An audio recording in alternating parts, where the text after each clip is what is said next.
រៀបសួរពុកម៉ែបងប្អូនទាំងអស់គ្នាវិលត្រឡប់មកកាន់ YouTube Channel ជំនឿសាជាថ្មីម្ដងទៀតនៃអេពីសូតទី16យើងបែកគ្នាអស់ជាច្រើនអេពីសូតហើយអញ្ចឹងកុំឲ្យខាត់ពេលវេលាយូរយើងចូលទៅសាច់រឿងរបស់យើងទាំងអស់គ្នាពុកម៉ែបងប្អូនដែលសាច់រឿងរបស់យើងមានចំណងជើងថាលេងល្ខោនថ្វាយវិញ្ញាណហេតុការណ៍នេះបានកើតឡើងនៅពេលបងយ៉តទៅសម្ដែងល្ខោននៅវត្តមួយហើយគាត់ត្រូវជួបនឹងព្រឹត្តិការណ៍មួយដ៏គួរឲ្យភ័យខ្លាចបំផុត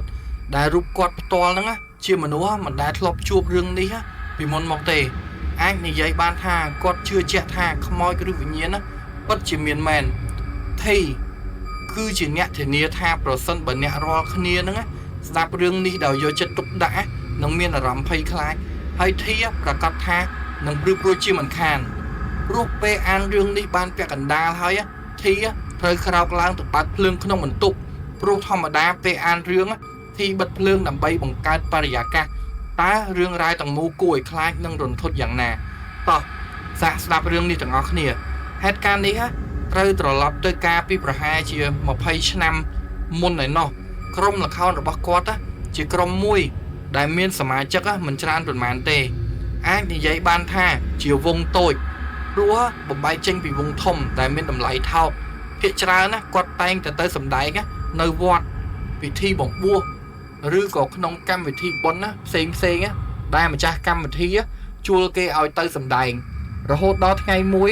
គាត់បានទទួលទូរស័ព្ទពីថៅកែវងនោះថាមានពិធីមួយសម្រាប់ពួកគេត្រូវទៅសម្ដែងនៅវត្តមួយនៅឯខេត្តឆ្ងាយក្រុមអ្នកសម្ដែងទាំងអស់នោះក៏បានទទួលការងារហើយណាមួយពួកគាត់ក៏មិនបានខ្វល់ពីរយៈចម្ងាយឬក៏តំបន់នោះដែរដោយសារតែខែនេះភាគច្រើនតែងតែមានពិធីបុណ្យទាននិងការតាំងពិព័រណ៍នៅតាមវត្តអីអស់ហ្នឹងប៉ុន្តែគ្រាន់តែថាវត្តដែលពួកគេដែលត្រូវទៅសម្ដែងនោះគឺគាត់មិនទាន់ស្គាល់ឈ្មោះនៅឡើយទេថាជាវត្តអ្វីមកដល់ថ្ងៃដែលត្រូវទៅសម្ដែងក្រុមទាំងអស់ក៏បានមកជុំគ្នាដើម្បីងើបទៅពីព្រលឹមហើយក៏នាំគ្នាចេញដំណើរទៅខេត្តដូចដែលយើងទាំងអស់គ្នាហ្នឹងបានដឹងហើយថាការពីជំនាន់នោះមិនទាន់មានការប្រើប្រាស់សេវា GPS ឬក៏សេវាអ៊ីនធឺណិតទូលំទូលាយនៅឡើយទេអញ្ចឹងហើយតម្រូវឲ្យតកង់ឡានបើកបណ្ដាមើលស្លាកសញ្ញាបណ្ដាហើយយូរម្ដងនៅពេលដែលមកដល់ផ្លូវដាច់ស្រយាលដែលគ្មានផ្លាកសញ្ញាអីបងយ៉តដែលគាត់អង្គុយក្បែរតកង់ឡានក៏ត្រូវចុះមកសួរនាំបងប្អូនប្រជាពលរដ្ឋនៅតាមផ្លូវដើម្បីឲ្យដឹងទិសដៅដែលត្រូវទៅនឹងបន្ថែមទៀតគាត់បានសួរប្រជាពលរដ្ឋតាមផ្លូវនឹងថាតើវត្តនេះនៅកន្លែងណាឆ្ងាយឬទេបន្ទាប់ពីគាត់ឈប់សួរហើយអ្នកស្រុកនៅតំបន់នោះបាននិយាយថាបងបើកទៅត្រង់ចិត្តដល់ហើយគាត់ក៏បានធ្វើដំណើរទៅត្រង់តាមគេប្រាប់នឹងប៉ុន្តែពេលតែធ្វើដំណើរតាមផ្លូវហ្នឹងគាត់ក៏ឆ្ងល់ទៀតថាហេតុអ្វីក៏មិនទាន់ដល់វត្តនោះទៀតបើកខុសផ្លូវទៅដឹងព្រោះអ្នកស្រុកនៅទីនោះនិយាយថានៅមិនឆ្ងាយពីទីនេះប្រហែលទេបន្ទាប់ពីចេញមកឆ្ងាយគួរសមហើយបងយ៉តហ្នឹងបានសួរមនុស្សប្រហែលអស់ 3-4 នាក់នៅម្ដុំហ្នឹងទៀតប៉ុន្តែគេមិនដែលបានឃើញស្លាកសញ្ញាទេហើយអ្វីដែលធ្វើឲ្យបងយ៉តហ្នឹងភ្ញាក់ផ្អើលបំផុតនោះគឺនៅពេលដែលគាត់ឈប់សួរនាំផ្លូវទៅកាន់ប្រជាពលរដ្ឋនៅតំបន់នោះគាត់មានអារម្មណ៍ថាពេលដែលគាត់ហ្នឹងប្រាប់អំពីឈ្មោះវត្តទៅកាន់អ្នកភូមិមនុស្សប្រុសស្រីប្រមាណអ្នកនោះបង្ហាញទឹកមុខដូចជាមានការឆ្ងល់និងញញឹមរួមជាមួយនឹងការនិយាយគ្នាតិចផងដែរប៉ុន្តែយ៉តក៏មិនបានចាប់អារម្មណ៍អ្វីច្រើនដែរណាមួយក៏មិនបានគិតទៅដល់រឿងខ្មោចឬក៏វិញ្ញាណអីដែរព្រោះបងយ៉តមិនមែនជាមនុស្សជឿលើរឿងរ៉ាវទាំងអស់នោះឡើយឡាននៅតែបន្តដំណើរទៅមុខបន្ទាប់ពីឆ្លងកាត់ផ្លូវកៅស៊ូតកង់ឡានក៏បានឃើញស្លាកសញ្ញាធ្វើអំពីឈើប៉ុន្តែវាមានសភាពចាស់ទ្រុឌទ្រោមមែនតែនតែក៏អាចនៅមើលឃើញអក្សរដែលគេសរសេរឈ្មោះវត្តដោយថ្នាំពណ៌ក្រហមនៅលើនោះផងដែរមើលទៅស្លាកសញ្ញានោះមិនដឹងថាធ្វើឡើងនៅពេលណានោះទេនេះបើបងយ៉តមិនបានខំប្រឹងសង្កេតមើលទេប្រហែលជាមិនដឹងឡើយឡានក៏បានបត់ចង្កូតចូលទៅកាន់ផ្លូវនោះអ្នកបើកឡានបាននិយាយតិចមកកាន់បងយ៉តថានេះឬគឺជាផ្លូវចូលវត្តមើលទៅសងខាងផ្លូវមានដើមឈើខ្ពស់និងព្រៃឡើងស្ដុបអញ្ចឹងបងយ៉តក៏បាននិយាយទៅកាន់គាត់ថាមិនអីទៅដឹង ប្រហែលជាព្រះចៅអធិការវត្តលោកចូលចិត្តជាមួយនឹងធម្មជាតិទេដឹងហើយណាមួយក៏មានពុទ្ធបរិស័ទជាច្រើនដែលតែងតែមាននិស្ស័យហើយចូលមករកវត្តដែលនៅផ្លូវឆ្ងាយដែលមានធម្មជាតិជាពិសេសគឺនៅលើភ្នំតែម្ដងពួកគេក៏បានស្ងាត់មាត់រួចឡានក៏នៅតែវិលកង់ទៅមុខតាមពិតទៅនៅក្នុងចិត្តបងយតហ្នឹងក៏បានលួចគិតបន្តិចដែរថាវត្តនេះគឺពិតជាដាច់ស្រយាលមែនទំនងជាគ្មានអ្នកណាឃើញឬកត់សម្គាល់ទេផ្លូវមុនបាត់ចូលវត្តគឺស្ងាត់មែនតែនប៉ុន្តែពេលនោះបងយតមិនបានគិតអំពីខ្មោចឬវិញ្ញាណអ្វីទេគ្រប់គ្នាគ្រាន់តែភ្ញាក់ផ្អើលចំពោះផ្លូវដែលពួកគេជិះចូលទៅក្នុងនោះមានតែព្រៃទាំងសងខាងហើយតាមផ្លូវគ្មានផ្ទះមួយសុបបីតែបន្តិចបងយតក៏បានគិតដែរថាតើព្រះសង្ឃនិមន្តមកបិណ្ឌបាតយ៉ាងម៉េចទៅបើចម្ងាយផ្លូវដែលយើងចូលមកនេះក៏មិនតិចគីឡូដែរគ្មានឃើញផ្ទះសូម្បីមួយខ្នងរួចភ្លាមនោះកង់ឡានក៏បានឈប់នៅមុខខ្លោងទ្វារវត្តការភ្ញាក់ផ្អើលក៏បានកើតឡើងម្ដងទៀតសម្រាប់ពួកគេព្រោះថាបរិយាកាសវត្តដែលឃើញចំពោះមុខនោះមិនដឹងថាអាចហៅថាវត្តឬយ៉ាងណាទេដោយសារតែព្រះវិហារក៏មានសភាពចាស់ទ្រុឌទ្រោមណាស់ទៅហើយនិយាយរួមក៏មិនចាញ់ទស្សនភាពច្រកចូលវត្តប៉ុន្មានដែរបន្ទាប់ពីរថយន្តបានបន្តចូលទៅក្នុងវត្តបងយតក៏បានចុះដើម្បីទៅថ្វាយបង្គំនិងសួរនាំព្រះចៅអធិការដើម្បីសួរទីតាំងដែលអាចឲ្យពួកគាត់រៀបចំឆាកសម្រាប់សម្ដែងនៅរាត្រីនោះបើមើលទៅតាមទីធ្លានៅក្នុងវត្តក៏ដូចជាមិនមែនជាកន្លែងណាសម្រាប់ពួកគាត់ដំឡើងឆាកប៉ុន្មានទេប៉ុន្តែព្រះចៅអធិការក៏បានមានសង្ឃដីកាថាលោករៀបចំនៅត្រង់នោះទៅពួកគាត់ក៏បានចោលភ្នែកសម្លឹងទៅតាមការចង្អុលរបស់ព្រះអង្គទើបដឹងថាកន្លែងដែលពួកគាត់ត្រូវរៀបចំកម្មវិធីនោះគឺនៅមុខបច្ឆាដែលជាកន្លែងបូជាសពប៉ុន្តែបើមើលទៅសភាពសឹងតែមើលមិនស្គាល់ថាជាកន្លែងបូជាសាកសពបាត់ទៅហើយព្រោះថាឥដ្ឋក៏បានរបេះជ្រុះមុខដីរួមជាមួយនឹងក្បឿងផងដែរវល្លិព្រៃតូចធំក៏បានប្រមូលផ្ដុំចាក់ច្រេះមើលសឹងតែមិនយល់ហើយក្រុមស្រីក៏បានបង្ហាញទឹកមុខដោយមានការព្រួយបារម្ភរបស់ពួកគេសម្រាប់បងយតវិញគាត់មិនបានគិតអ្វីច្រើនទេព្រោះទីណាក៏ពួកគាត់អាចរៀបចំកម្មវិធីបានដែរព្រោះគាត់ធ្លាប់ឆ្លងកាត់រឿងច្រើនណាស់មកហើយពេលនោះគឺម៉ោង3រសៀលរៀបចំឆាកនិងដំឡើងម៉ាស៊ីនរួចរាល់អ្វីក៏ល្អឥតខ្ចោះហើយចិត្តដល់ល្ងាចហើយបងយតក៏បានលឺក្រុមពួកគាត់រអ៊ូថាខ្លាចអានេះសូម្បីតែពេលថ្ងៃផងចុះទម្រាំតែពេលយប់ទៀតការសម្ដែងរបស់ពួកគាត់នឹងត្រូវចាប់ផ្ដើមនៅម៉ោង9យប់ម៉ោង7យប់ការប្រគំបទភ្លេងហោមរោងក៏បានចាប់ផ្ដើមបន្លឺឡើងប្រហែលម៉ោង8យើងនឹងចាប់ផ្ដើមឃើញថាមានអ្នកភូមិមានក្មេងតូចមកវត្តនេះអ្នកភូមិម្នាក់ដែលបានមកបងយតបានកត់សម្គាល់ថាគ្មានកន្ទេលឬកាសែតសម្រាប់ក្រានោះទេពលគឺពួកគេដើរទាំងអាក្រាតកាយទៀតផងពួកគេសុទ្ធតែជាមនុស្សខុសគ្នាគ្មានអ្នកណានិយាយរកគ្នាទេមនុស្សប្រហែល10នាក់ជាង20នាក់តែមិនមានសម្លេងនិយាយគ្នាសោះបងយតឃើញហើយគាត់មានអារម្មណ៍ឆ្ងល់តែគាត់ប្រាប់ថាប្រហែលជាពួកគាត់អស់កម្លាំងហើយអញ្ចឹងក៏គាត់មិនបានគិតទៀតទៅនៅពេលដែលដល់វេនពួកគេសម្ដែងតួសម្ដែងនីមួយនឹងឡើងតាមជួររៀងខ្លួនរហូតដល់វេនបងយតក្រឡេកមើលទៅខាងក្រោមបងយតឃើញអ្នកភូមិដែលមកហ្នឹងអង្គុយមើលដូចជាគ្មានអារម្មណ៍ក្នុងខ្លួនសោះព្រោះជាមនុស្សធម្មតាពេលក្រុមល្ខោនទៅសម្ដែងនៅទីណាទស្សនិកជននាំគ្នាសើចសប្បាយជាមួយគ្នាប៉ុន្តែថ្ងៃនេះគ្មានអ្នកណាម្នាក់បង្ហាញទឹកមុខអ្វីក្រៅពីមុខស្មើអង្គុយសម្លឹងមើលមុខឆាកដូចមនុស្សគល់ឈើអញ្ចឹងពេលដែលបងយតសម្ដែងចប់គាត់ត្រូវទៅក្រៅដើម្បីផ្លាស់វេនហើយពេលដែលគាត់ចេញមកដល់ក្រៅឆាកគាត់ក៏បាននិយាយជាមួយតារាសម្ដែងផ្សេងទៀតថាតើមានអារម្មណ៍ដូចគាត់ឬអត់គ្មានអ្នកសើចគ្មានអ្នកណាមានអារម្មណ៍អ្វីទាល់តែសោះជាមួយនឹងការសម្ដែងរបស់ពួកយើងពិតណាស់តារាសម្ដែងទាំងអស់បាននិយាយថាមានអារម្មណ៍ប្លែកដែរតែណាហើយចុះមិនបាច់ខ្វល់ទេយើងមានកាតព្វកិច្ចសម្ដែងចប់បើកលុយទៅកុំខ្វល់ច្រើនយើងមិនមែនលក់សម្បត្តិឯណាក្រោយពេលវងល្ខោនហ្នឹងសម្ដែងចប់វគ្គទី1ក៏មានតារាចម្រៀងម្នាក់ឡើងច្រៀងពេលសម្រាប់ដែលតារាចម្រៀងរូបនោះមិនមែនជាតារាចម្រៀងប្រចាំក្រុមរបស់ល្ខោនពួកគាត់ទេ គាត់គ្រាន់តែត្រូវបានម្ចាស់កម្មវិធីជួលមកដើម្បីច្រៀងមុននឹងឡើងច្រៀងលើឆាកគាត់ត្រូវស្លៀកពាក់ផាត់មុខនឹងធ្វើសក់ហើយក៏ត្រូវទៅបន្ទប់ទឹកនៅខាងក្រោយឆាកបន្ទប់ទឹកនោះគឺជាបន្ទប់ទឹកដែលក្រុមការងារធ្វើដោយខ្លួនឯងដែលបានយកក្រងផ្លាស្ទិកមកចងបិទបាំងហើយមានរនាំងសម្រាប់ឲ្យមនុស្សប្រុសនិងមនុស្សស្រីចូលបន្ទប់ផ្សេងគ្នាបានដោយបងយតនិយាយម្ដងហើយម្ដងទៀតអញ្ចឹងខាងក្រោយឆាកតាមជញ្ជាំងរបងវត្តមានសិទ្ធិចែកដីកន្លែងទុកឆ្អឹងនិងរូបថតអ្នកស្លាប់ពាសពេញនឹងតែម្ដងបន្ទប់ទឹកមានទីតាំងនៅជាប់នឹងដើមពោធិ៍មួយដែលអាចសង់បានតែមួយកន្លែងនោះប៉ុណ្ណោះដោយសារតែកន្លែងផ្សេងទៀតត្រូវបានរៀបចំឆាកអស់ទៅហើយណាមួយនៅទីនោះក្បែរកន្លែងសម្រាកផងងាយស្រួលសម្រាប់ក្រុមការងារដែលគាត់ត្រូវចូលទៅម្ដងម្នាក់គ្រាន់តែទាស់ត្រង់ថាវានៅចិត្តក្បែរចាត់ដីតែប៉ុណ្ណឹងត្រឡប់មកនិយាយអំពីតារាចម្រៀងរូបនោះវិញនៅពេលដែលចូលទៅក្នុងបន្ទប់ទឹកនោះគាត់ក៏បានកាន់មីក្រូទៅជាមួយដែរដោយគិតថានៅពេលដែលគាត់ត្រឡប់មកពីបន្ទប់ទឹកវិញគាត់នឹងឡើងច្រៀងម្ដងទៀតគាត់ដើរទៅជាមួយនឹងភ្លើងទូរស័ព្ទរបស់គាត់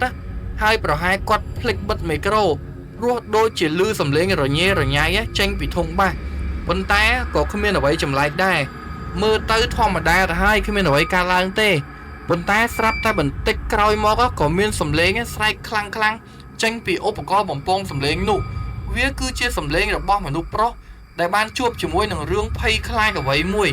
តែអ្វីដែលឲ្យពួកយើងកាន់តែភ្ញាក់ផ្អើលនោះគឺអ្នកភូមិទាំងអស់ដែលអង្គុយមើលមកពីក្រោមឆាកគ្មាននរណាម្នាក់ងាករកប្រភពសំឡេងនោះទេគ្រប់គ្នាអង្គុយមើលទៅឆាកហើយអង្គុយយ៉ាងស្ងៀមស្ងាត់ធម្មតាតែម្ដងក្រោយមកតារាចម្រៀងនោះចេញមកដោយមិនបានស្លៀកពាក់ត្រឹមត្រូវទេគាត់មើលទៅដូចជាភ័យឬខ្លាចនឹងអ្វីមួយយ៉ាងខ្លាំងហើយគាត់ព្យាយាមឡើងមកឆាកច្រៀងឲ្យបានឆាប់ចប់គ្រាន់តែគាត់ច្រៀងចប់ភ្លាមគាត់ក៏ដើរចុះមកក្រោយឆាកវិញគាត់បែកញើសពេញមុខហើយគាត់ក៏បានដើរទៅប្រាប់មេក្រុមថាគាត់ចង់ត្រឡប់ទៅផ្ទះវិញនឹងមិនចង់នៅដល់ចប់កម្មវិធីទេពេលនោះប្រធានក្រុមមិនបានសួរនាំអ្វីទេព្រោះដូចបងយតនិយាយហើយថាតារាចម្រៀងរូបនោះមិនមែនជាអ្នកចម្រៀងរបស់ក្រុមនោះទេអ្នកដឹកនាំបានចេញលុយបញ្ចប់ពេលទទួលលុយហើយក៏ត្រឡប់ទៅផ្ទះវិញពេលដែលអ្នកចម្រៀងរូបនោះរៀបនឹងដើរត្រឡប់ទៅឡានវិញក៏មាននារីម្នាក់រត់មកសួរថាមុននោះមានរឿងអីកើតឡើងមែនព្រោះមុនចូលបន្ទប់ទឹកពួកយើងនិងអ្នកផ្សេងទៀតបានឮសំឡេងបងស្រែកចេញពីធុងបាសអ្នកចម្រៀងម្នាក់នោះប្រាប់ថាគ្មានអ្វីទេរួចគាត់ក៏ជិះឡានទៅបាត់បន្ទាប់ពីគាត់បានត្រឡប់ទៅបានប្រហែល20នាទីគាត់ក៏បានទូរស័ព្ទមកមេក្រុមវិញដោយគាត់បាននិយាយថាតើអ្នកដឹងទេថាក្នុងវត្តនោះជាអ្វីមានតែខ្មោចពេញវត្តតែម្ដងបងយតនឹងគ្រប់គ្នាចាប់ផ្ដើមច្របូកច្របល់តក់ស្លុតនឹងភ្ញាក់ផ្អើលចំពោះពាក្យអំបញ្ញមិញណាគាត់ក៏បានបន្តទៀតថាពេលដែលគាត់ចូលទៅបន្ទប់ទឹកបានឃើញបុរសមាសធំម្នាក់នឹងរូបរាងស្រដៀងមនុស្សសម័យបុរាណដែលបានដោះអាវរបស់គាត់ហើយស្លៀកខោជើងវែងពណ៌ក្រហមដៃម្ខាងកាន់ដំបងហើយដៃម្ខាងទៀតកាន់ច្រវាក់និយាយឲ្យចំរូបរាងដូចខ្មោចដែលយើងបានធ្លាប់ឃើញក្នុងរឿងអញ្ចឹងព្រោះគាត់ឃើញបែបនេះទើបគាត់ស្រែកប៉ុន្តែមិនទាន់អស់ទេបន្ទាប់ពីគាត់បានឡើងឆាកវិញដំបូងគាត់ឃើញថាមានអ្នកភូមិមិនថាប្រុសឬស្រីក្មេងតូចអង្គុយមើលមុខឆាកធម្មតាតែនៅពេលដែលច្រៀងចប់គាត់មើលចុះមកវិញម្ដងទៀតស្រាប់តែអ្នកភូមិបាត់ទៅណាអស់ក៏មិនដឹងទេប៉ុន្តែអ្វីដែលគាត់បានឃើញគឺបុរសខ្ពស់ពាក់អាវពណ៌ក្រហមកំពុងតែឈមមើលមកគាត់តែម្ដងព្រោះតែរឿងនេះហើយទើបគាត់ចង់ចាក់ចេញពីទីនោះឲ្យបានលឿនបំផុតតាមដែលអាចធ្វើបានគាត់ក៏មានអារម្មណ៍ថាខុសដែរព្រោះមិនបានប្រាប់អ្នកទាំងអស់គ្នាអំពីរឿងរ៉ាវនេះគាត់ភ័យខ្លាចពេករហូតមកដល់ផ្ទះទើបបានទូរស័ព្ទទៅប្រាប់មេក្រុមទៅបន្ទាប់ពីអ្នករាល់គ្នានៅទីនោះបានស្ដាប់ឮហើយគ្រប់គ្នាមានការភ្ញាក់ផ្អើលជាខ្លាំងពួកក្រុមតារាមួយចំនួនបានរត់ទៅមើលនៅខាងក្រោមឆាកនោះនៅតែឃើញអ្នកភូមិនៅមើលដដែលមិនទាន់បាត់ទៅណាទេបើទោះជាបានដឹងរឿងទាំងអស់នោះហើយយ៉ាងណាមិញការសម្ដែងក៏នៅតែត្រូវដំណើរការទៅមុខទៀតដែរដូច្នេះមេក្រុមក៏បាននិយាយលើកទឹកចិត្តទៅអ្នកសម្ដែងកុំឲ្យគេគិតច្រើនប្រហែលជាគាត់ស្រឡាំងកាំងភ្នែកមុននឹងតែមិនដឹងទេត្រូវតាំងចិត្តសម្ដែងឲ្យចប់ក្នុងកម្មវិធីនេះ ការបង្ហាញល្ខោនណានៅតែបន្តរហូតបានដល់បញ្ចប់អ្នកគ្រប់គ្នាធ្វើកិច្ចការរៀងខ្លួនបានជោគជ័យជាធម្មតារាល់ដងអ្នកគ្រប់គ្នាគឺត្រូវចេញមកខាងមុខម្ដងទៀតដើម្បីថ្លែងអំណរគុណដល់ទស្សនិកជនតែមុននឹងចេញអ្នកសម្ដែងទាំងអស់ត្រូវទៅក្រោយឆាកមុនសិនដើម្បីរៀបចំខ្លួនមុននឹងចេញមកខាងមុខឆាកសារជាថ្មីប៉ុន្តែរឿងដែលធ្វើឲ្យពួកគេព្រឺសម្បុរនោះគឺនៅពេលដែលពួកគេហ្នឹងកំពុងតែអោនក្បាលគោរពហើយងើបមកវិញស្រាប់តែអ្នកភូមិបំបាញ់មិញបាត់ស្រមោលភ្លាមឃើញបែបនោះអ្នកសម្ដែងស្រីក៏បានចាប់ដៃអ្នកសម្ដែងប្រុសជាប់ដោយភ័យខ្លាចមែនតើដោយការមិនអស់ចិត្តបងយ៉តក៏បានងាកក្រោយទៅសួរអ្នកភ្លេងមានបានឃើញអ្នកភូមិងើបដើរចេញឬអត់ពួកគេថាមិនបានដឹងដូចគ្នាព្រោះអំបញ្ញមិញអោនក្បាលគោរពហើយងើបមកវិញក៏បាត់មនុស្សដូចគ្នាអញ្ចឹងគិតហើយគិតទៀតថាបើងើបដើរចេញក៏មិនលឿនដល់ថ្នាក់នោះដែរព្រោះមិនដល់5វិនាទីផងមនុស្សចិត្ត20នាក់បាត់ទៅណាអស់ឡើងលលីងហ្មងស្ថានភាពប្រែទៅជាមិនស្រួលមិនទេបងយ៉តប្រាប់ឲ្យក្រុមការងារប្រញាប់រៀបអីវ៉ាន់នឹងឆាកដើម្បីត្រឡប់ទៅផ្ទះវិញព្រោះថាការសម្ដែងហ្នឹងក៏ត្រូវបានបញ្ចប់ដែរប៉ុន្តែដឹងស្រាប់ហើយថាឆាកតន្ត្រីមួយទាំងមូលមិនមែនថារើក៏រើបានភ្លាមនោះទេយ៉ាងហោចណាស់ក៏ចំណាយពេលជាង 2-3 ម៉ោងដែរណាមួយពេលនោះម៉ោង 12 យប់ទៅហើយនេះជាលើកទី1ក៏ថាបានដែរឃើញក្រុមការងារសាមគ្គីគ្នាដូចថ្ងៃនេះអ្នកសម្ដែងទាំងប្រុសទាំងស្រីបានជួយរៀបចំឆាកគ្នាយ៉ាងសស្រាក់សស្រាំជាធម្មតាការងារនេះគឺជាការងារកម្មករដល់តែមនុស្សប្រុស 4-5 នាក់បានអាចធ្វើការនឹងកើតតែនៅពេលនេះមិនថាប្រុសឬស្រីគឺជួយគ្នាទាំងអស់ត្រឹមតែកន្លះម៉ោងក៏រួចរាល់ទៅហើយព្រោះឆាក៏មិនសូវធំប៉ុន្មានដែរបន្ទាប់ពីរៀបចំរួចបងយ៉តជាមួយនឹងមេក្រុមក៏បានដើរទៅជម្រាបព្រះចៅអធិការដែលព្រះអង្គមិនទាន់សម្រាកនៅឡើយទេទៅដើម្បីជម្រាបថាពួកគាត់សម្ដែងចប់នឹងត្រឡប់ទៅវិញទាំងយប់ដោយសារតែមានការសម្ដែងនៅថ្ងៃបន្ទាប់ទៀតអញ្ចឹងដោយសារតែមានចម្ងល់នៅក្នុងចិត្តជាមួយនឹងហេតុការណ៍ដែលបានកើតឡើងជាបន្តបន្ទាប់បងយ៉តទ្រាំមិនបានក៏បានសម្រេចចិត្តសួរទៅកាន់លោកឪថាខ្ញុំប្រកាសណាសូមប្រទានទោសលោកឪខ្ញុំកណាមានចម្ងល់ចង់សួរប្រដេជគុណបន្តិចថាតើនៅម្ដុំនេះមានផ្ទះទេហើយកម្មវិធីដែលគេជួលមកសម្ដែងនៅក្នុងកម្មវិធីអីដែរព្រោះឆ្ងល់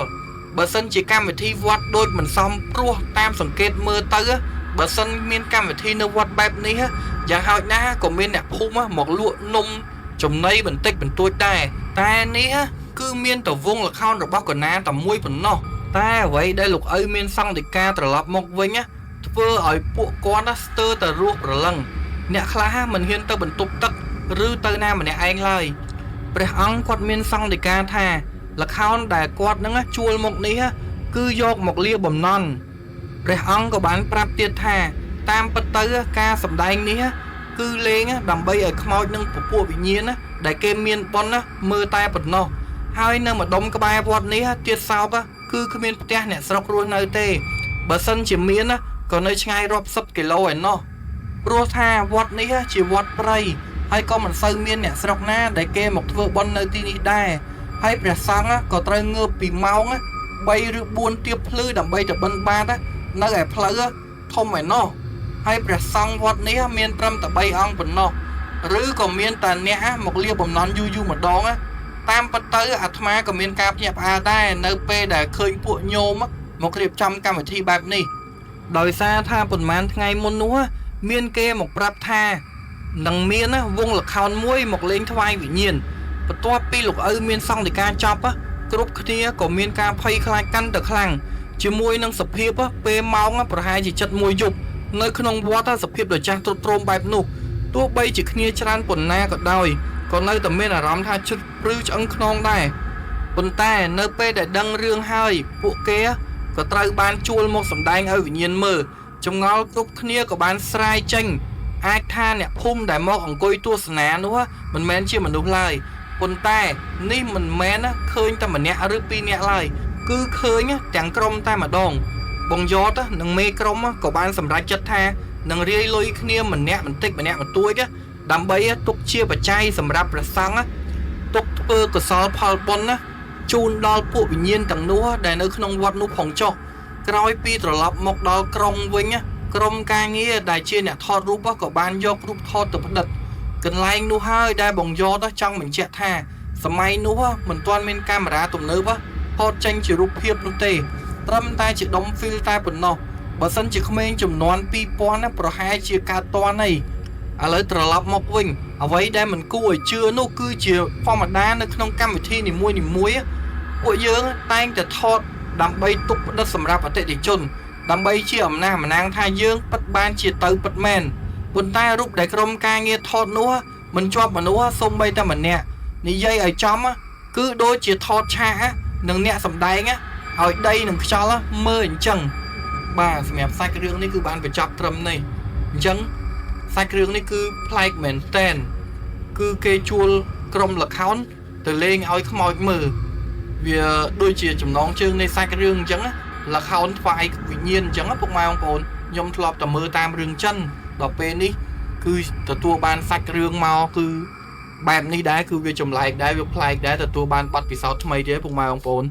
អញ្ចឹងសម្រាប់ពុកម៉ែបងប្អូនបានស្ដាប់ហើយទទួលបានបទពិសោធន៍មិនដែរអាចខមមិននៅក្នុងវីដេអូនេះបានសាច់រឿងរបស់ខ្ញុំក៏ត្រូវបានបញ្ចប់ប៉ុណ្នេះដែរ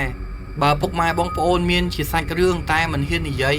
អាចតាក់ទងមកតាម Telegram ឬក៏ link ដែលមាននៅក្នុងវីដេអូរបស់ខ្ញុំនេះបានខ្ញុំនឹងស្ដាប់សាច់រឿងនឹងលើកយកមកបង្ហាញនឹងលើកមកនិយាយជំនួសពុកម៉ែបងប្អូនទាំងអស់គ្នាដោយសារតែសាច់រឿងរបស់ខ្ញុំគឺអត់សូវមានច្រើនទេអញ្ចឹងពុកម៉ែបងប្អូនសូមអភ័យទោសជាមុនផងអញ្ចឹងកុំភ្លេចតាមដានវីដេអូរបស់ admin YouTube ជំនឿននៅសប្តាហ៍ក្រោយទៀតជាចុងក្រោយខ្ញុំមានតែពាក្យថាសូមអរគុណសូមជម្រាបលា